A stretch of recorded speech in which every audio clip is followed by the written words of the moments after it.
developing an orchestra in the midst of a pandemic is a challenge. Developing an orchestra in a foreign country where there is no classical music is a massive challenge too. But I think aside from that, there are other challenges too. One of them, island time, that's really taken me back a bit actually, because obviously being used to the way things are back home, you'd arrive for concerts and rehearsals early and get everything set up, and here, trying to instill that sort of discipline of, arriving to start a rehearsal on time has yeah been a little bit of a struggle at times. But I think now they're starting to change. They're starting to really understand that arriving on time and really working hard actually makes a big difference. I think their stamina is improving as we've gone through from week to week.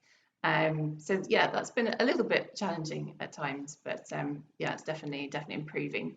I think other challenges as well. I mentioned trying to inspire them to practice when there's no performances here for them to be inspired by, to follow, and know what, opening their eyes to the opportunities so that they know what they're practicing for has been a challenge. And actually I'm learning more about the students' own challenges as I go along. So for example, we had a performance, as I mentioned, a couple of weeks ago.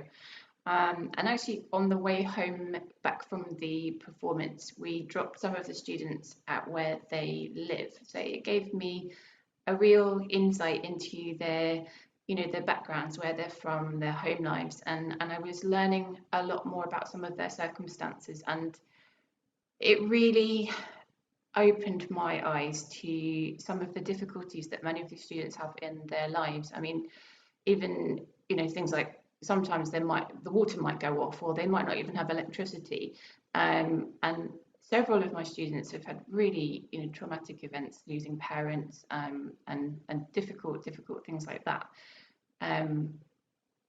That really changed my approach to teaching them.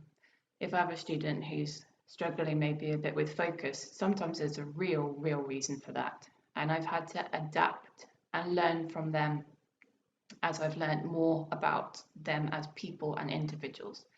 So that's been a challenge, but I'd say it's a good challenge, and that's why I think this is so vital, because learning music isn't just about the performance that you're going to give. It's about how it can change their lives in many ways. It's incredible what they're able to achieve actually when you look at some of their circumstances.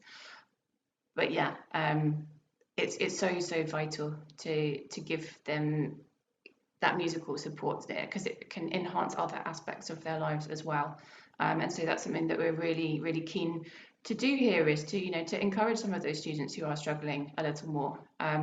One example is one of my students who, the first time I heard him play, he was so timid and so shaky, and I just thought he hadn't been practicing.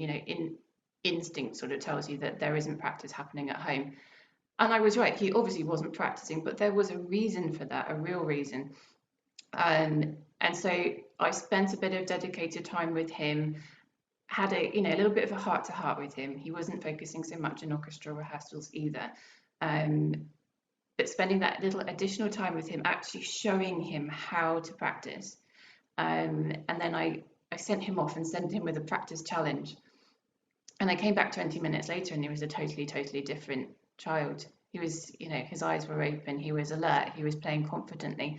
And so yeah, I think I'm learning a lot from the students, as probably as much as they're learning from me about music.